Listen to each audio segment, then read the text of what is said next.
Islam's response to contemporary issues is a lecture delivered by Hazrat Mirza Tahir Ahmad, Rahmullah, Khalifatul Masih IV at the Queen Elizabeth II Conference Centre in 1990 in London.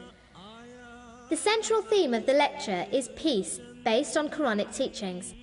In a world which suffers today from violence, bloodshed, conflict, wars, violation of human rights, socio-economic exploitation of the third world, and everything which violates peace and creates discord, we need peace today more than anything else.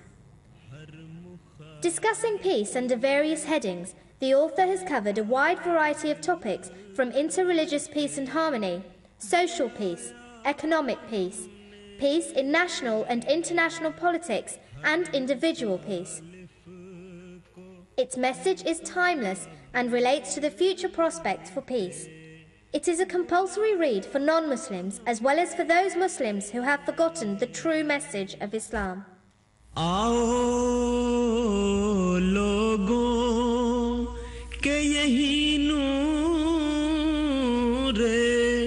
खुदा पाओगे